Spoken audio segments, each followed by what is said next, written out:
Bienvenue à tous et bon retour. Bienvenue dans l'émission. Si vous êtes nouveau, je suis très heureux que vous soyez là. Merci beaucoup de nous rejoindre.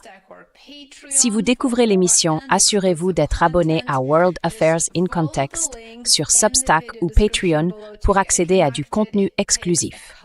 Il vous suffit de suivre les liens dans la description de la vidéo ci-dessous pour vous connecter. Cela ne prend que quelques secondes. Pendant très longtemps, Cuba est resté dans un étrange entre-deux géopolitique. Washington l'a sanctionné, isolé, étouffé économiquement, mais elle est restée en dehors du récit dominant des médias et s'est transformée en pratique en simple bruit de fond dans la politique étrangère américaine. Eh bien, cela a changé.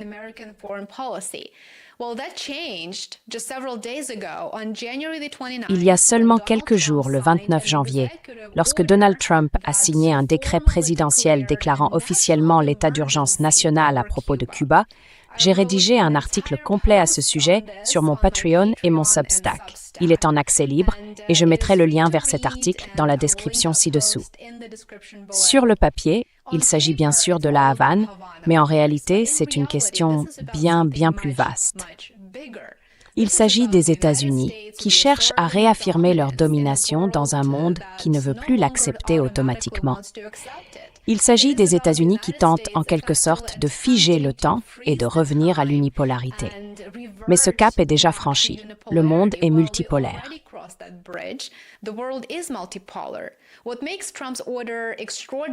Ce qui rend le décret de Trump extraordinaire, ce n'est pas seulement l'escalade contre Cuba. Bien sûr, ce pays est victime d'intimidation depuis des décennies de la part des États-Unis. C'est le langage. Pour la première fois dans ce contexte, un décret présidentiel américain qualifie explicitement la Russie de pays hostile et d'adversaire dangereux, et pas en Ukraine, pas en Europe, mais dans les Caraïbes.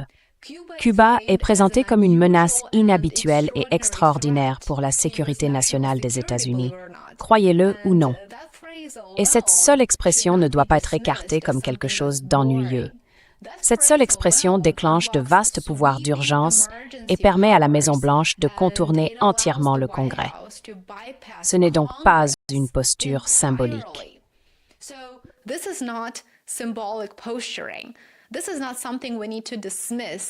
Ce n'est pas quelque chose que nous devrions écarter comme ennuyeux ou sans importance. C'est une posture offensante, certes, mais c'est aussi une arme juridique. Le décret accuse Cuba de coopérer avec des États et des acteurs non étatiques hostiles en nommant explicitement la Russie, la Chine, l'Iran, le Hamas et le Hezbollah. Vous savez, la seule chose qu'ils n'ont pas ajoutée à ce mélange délirant, c'est le diable lui-même. Si vous examinez la note, vous remarquerez qu'elle ressemble moins à un document de sanctions qu'à une évaluation de menaces. Des sections spécifiques sont consacrées à Moscou et à Pékin, ce qui n'a rien d'inhabituel. Et selon la Maison-Blanche, Cuba abrite la plus grande installation de renseignement électromagnétique russe à l'étranger, ce qui permet des déploiements militaires et de renseignements russes avancés.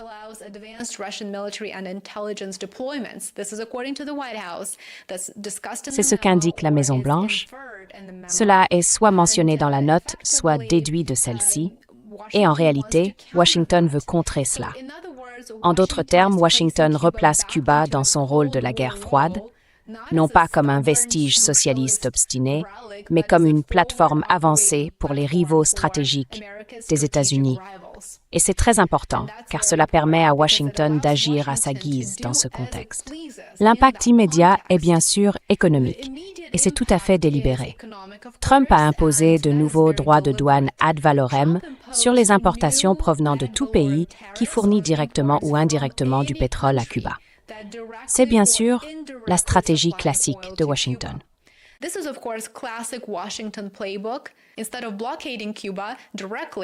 Au lieu de bloquer directement Cuba, les États-Unis visent tous ceux qui l'entourent. Le pétrole est le point de pression, car l'économie cubaine dépend du carburant importé. En sanctionnant les fournisseurs, Washington étend en réalité des sanctions secondaires à d'autres États. En somme, le message est clair. Faites des affaires avec la Havane et vous en paierez le prix. Ils l'ont déjà fait avec l'Iran et avec de nombreux autres pays. Nous avons déjà vu ce scénario en Syrie, en Iran, au Venezuela, en Libye et dans bien d'autres régions. L'objectif reste toujours le même, l'effondrement économique, l'instabilité interne, les troubles sociaux, la souffrance des civils ordinaires et, à terme, un changement de régime.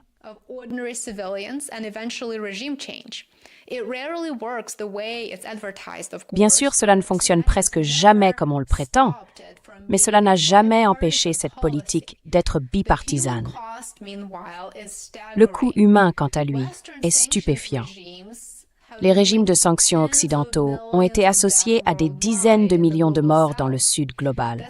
Ce n'est pas qu'une formule rhétorique, c'est une réalité documentée. J'ai écrit un article complet sur Substack et Patreon à propos d'une étude récente publiée dans The Lancet par un universitaire américain, le Dr Francisco Rodriguez Caballero, qui a montré que les régimes de sanctions occidentaux ont coûté la vie à des millions de personnes dans le Sud global. Et pourtant, la boîte à outils politique ne change jamais. C'est tout simplement trop commode.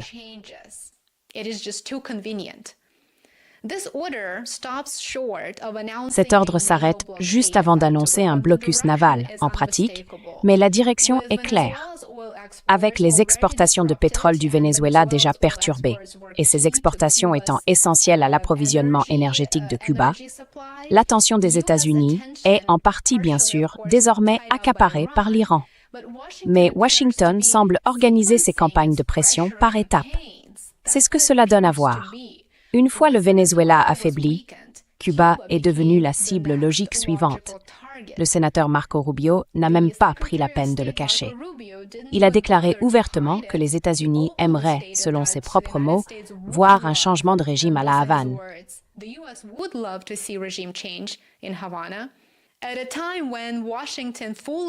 À une époque où Washington ignorait complètement la proposition de la Russie d'étendre le principal traité de contrôle des armements, le traité START, et où les canaux de communication entre les États-Unis et la Russie s'effilochaient déjà, l'administration Trump a choisi de désigner officiellement la Russie comme une puissance hostile dans un décret présidentiel d'urgence et de s'opposer explicitement à sa présence à Cuba. Ce n'est évidemment pas un hasard.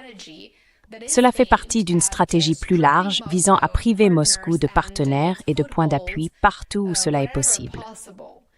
Le Venezuela a déjà échappé à l'orbite effective de la Russie et l'Iran comme Cuba se trouve désormais clairement dans la ligne de mire de Washington. Nous le voyons. C'est très évident pour tout observateur. Le moment choisi a aussi son importance. Selon la logique inscrite dans ce décret, du moins d'après ma compréhension et mon interprétation, le temps ne joue pas en faveur de Cuba.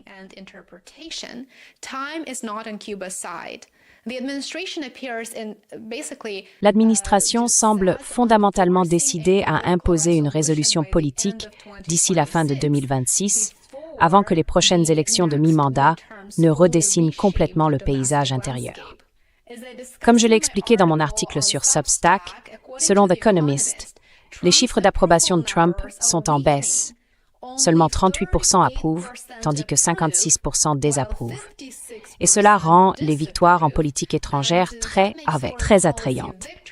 Il veut pouvoir revendiquer un succès, et ainsi la pression exercée à l'étranger peut être présentée comme une démonstration de force sur le plan intérieur.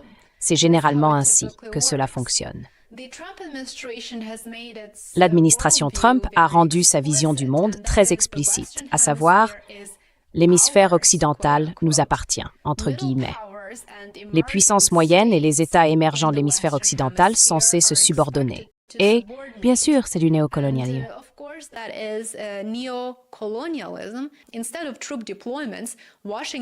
Au lieu de déploiement de troupes, Washington s'appuie désormais sur des points d'étranglement énergétique, des sanctions secondaires, des tarifs douaniers et des pouvoirs juridiques d'urgence.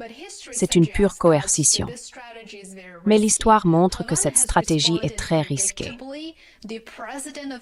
La Havane a réagi de manière prévisible. Le président de Cuba a rejeté les menaces de Trump de, je cite, « conclure un accord avant qu'il ne soit trop tard ». Il a insisté sur le fait que Cuba ne se laissera pas dicter sa conduite. Les responsables cubains ont averti qu'une coupure totale de carburant serait catastrophique. Elle paralyserait les infrastructures, les soins de santé, les transports et les services de base non militaires. Les experts partagent également cet avis. Cela reviendrait à un véritable blocus aux conséquences humanitaires énormes. Mais Washington semble l'ignorer. C'est un fait simple. Si commode à passer sous silence lorsqu'on poursuit des objectifs politiques.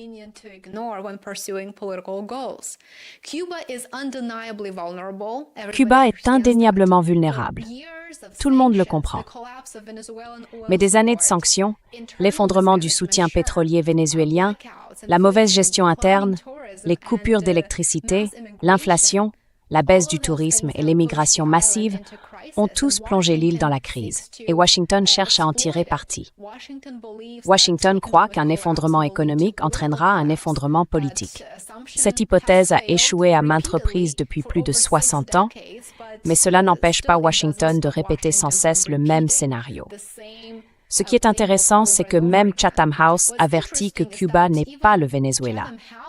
Le régime y est plus cohérent, l'appareil sécuritaire plus discipliné, et il n'existe pas d'opposition organisée prête à prendre le pouvoir. Même au Venezuela, le gouvernement reste en place.